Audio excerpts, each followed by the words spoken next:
Hi guys, welcome back to Mountain View Farm. A very cold Mountain View Farm, and I thought today I'll take you around and we'll have a look at the farm, and I'm going to show you what we've lost. We've lost quite a bit. Some stuff has withheld the cold, but before we do that I'm going to rewind. We're going to go meet me over at my other plot of land at about 7 o'clock this morning.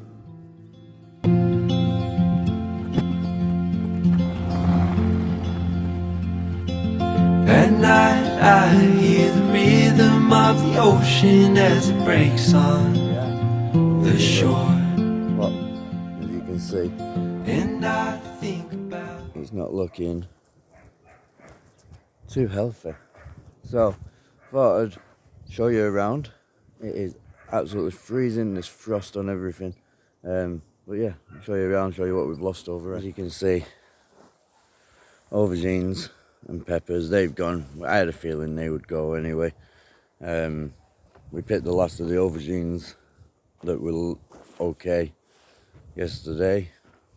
The peppers, completely brown, completely dead.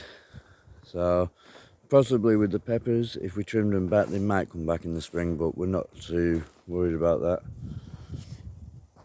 We've got the onions down here. So there's some onions down here, which they're doing well, they're bulbing up nicely. They seem to be handling the frost okay. We have some sunflowers popping up, a bit early for them, but the frost has eaten them as up. So, as you can see from behind me, the broad beans have all fallen over, the wind's had them, the frost has had them. There is a lot of broad beans on them, and we've been picking them for the last month. This is probably the most gutting one because they were really starting to come in, but if you get one off, pop it open, as you can see, the broad beans inside have gone. They're all brown, gooey, horrible. So they'll be coming out. The broad beans ain't going to go to waste. What we're going to do is we're going to harvest, chop them all off, and we'll feed them to the chickens. But yeah, pretty much, as you can see over at this plot, it's been a lot colder here. Bearing in mind we're only 20 minutes from our place, but it has been a hell of a lot colder here. We've had, I think it's 4 days now, 5 days of frost every morning, and it's just unheard of here in Spain. It's not unheard of, it's unheard of for us. Like, in 6 years, I think we've only ever experienced this twice. So yeah, I'm eating my words just a little bit this year, guys. If anybody ever asks me what's your growing season and stuff, I go, oh yeah, all year round. But as you can see, for this year, it's not happening. So these are the Carolina Reaper chilies. As you can see, they've gone as well. Frost has eaten them. With the Carolina Reapers, we harvested a lot of them the other day, and I made some chili sauce out of it, which is hot. I mean, it'd warm you up this morning, trust me. But these ones are the ones that we left on, and they're just all soft, gooey, gone over. So I think the plan is with these to try and trim them back, and hopefully they'll come back next year. But we'll just wait and see with that. One of the other casualties of this year has been the polytunnel. It's all ripped. It's ripped along the other side as well.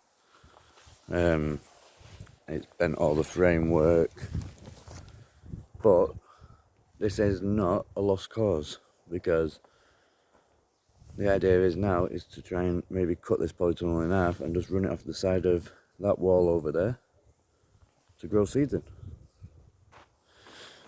So as you can see, guys, it is not looking the best over here, but it's not going to deter me. Yeah, we're a bit gutted about the beans and the peppers and aubergines. We were expecting it. We have still got some onions to harvest. We've got some cauliflowers, some sprouts over here as well, which we'll be able to harvest in the next week or so, a couple of weeks. The temperatures are due to go back up next week to about 6 or 7 degrees overnight, so during the day it'll be like 19, 20. So yeah, the temperature's going back up. It is a really short frost, but it's just a shame that it's lasted a little bit longer than normal. And it has killed off this whole field more or less. So it's not a lost cause, because now we can get in, we can rip it all out, we can just start again. This whole field is actually going to be a butternut squash field through the summer. So we're going to be putting all this as butternut squash. One, to make life a bit easier for me, and two, we can get it in, get it watered, get the butternut squashes growing before the real heat of the summer kicks in, and then towards the end of summer we can turn all the irrigation off and we can just leave the butternut squashes to cure on the floor. So that's the plan for this.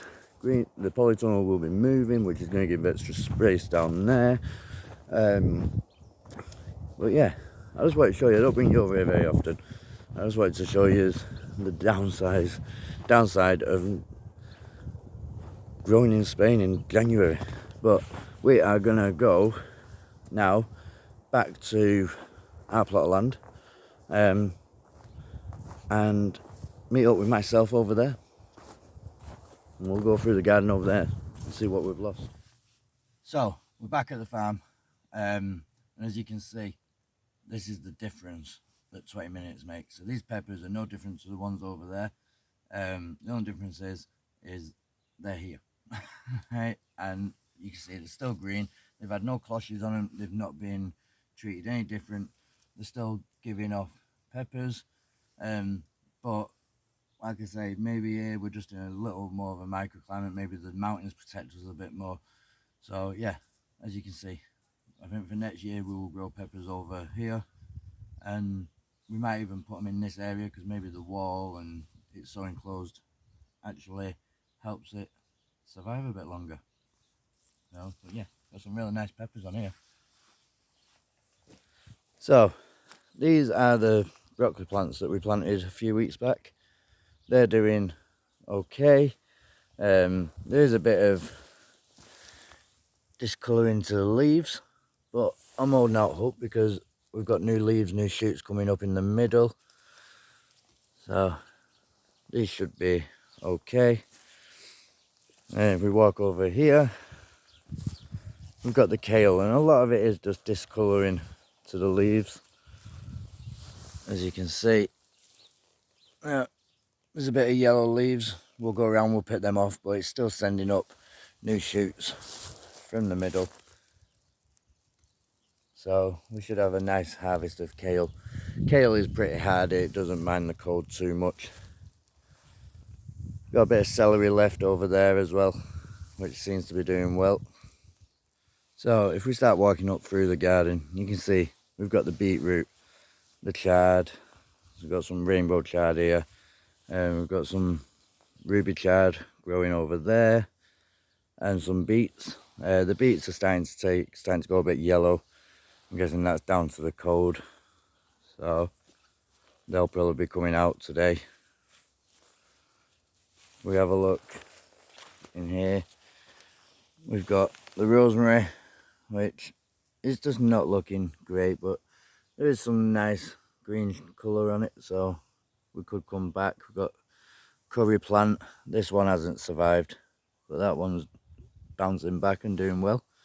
Lavender, that hasn't survived either by the looks of things. And if we walk into the cardoon garden, the cardoons are doing really well. The older ones are really shooting up now, but even the newer ones, they're starting to send up leaves out the middle.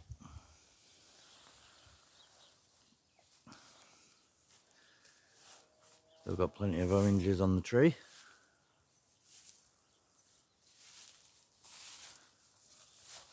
So this impumia, I think it is, and that's how you say it, has taken a right beating. As you can see, all burnt leaves on the top. But the absolutely balmy thing is if you actually go inside, they're all fine. So they're all protected. So this will come back, and in the summer we'll have that lovely sea of white flowers again, all over the top of that. This is the Nespero tree, and this tree has had a right life so far. So it's been transplanted once, it's been eaten by goats 3 times, but it just will not give up. But we do need to get in. We'll take this middle stalk out, and then this will all become the nice framework. But it is starting to send out some new shoots, so at least we've not lost the tree. No, that's doing fine. So here we've got our garden peas, and they are podding up really nicely. There is a bit of discolouring on some of the leaves, but I think as long as it warms up. Yesterday we came through and we harvested the rest of the broccoli. I was going to leave these in to get the side shoots off, but a lot of them now are starting to rot in the middle. I'm guessing that's down to the cold. So what we're going to do is we're going to pull these out and we're going to feed them to the chickens. The chickens this time of year, they absolutely love it because they get fed so much, because nothing goes to waste here. If it's not harvestable, it goes straight to the chickens. So yeah, they get plenty of greens this time of year. All in all, this part of the garden is mainly brassicas, so it's your kale, kale, cabbages, Brussels sprouts, fennel. Fennel has done absolutely amazing this year. We've got a tiny bit left to harvest. Same with the celery. There's a tiny bit left to harvest over there. They're a bit small at the moment.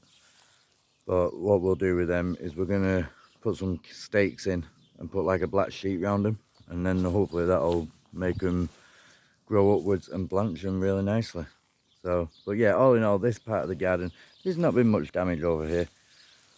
And it's all looking relatively good. The lemon trees are a bit on the yellow side.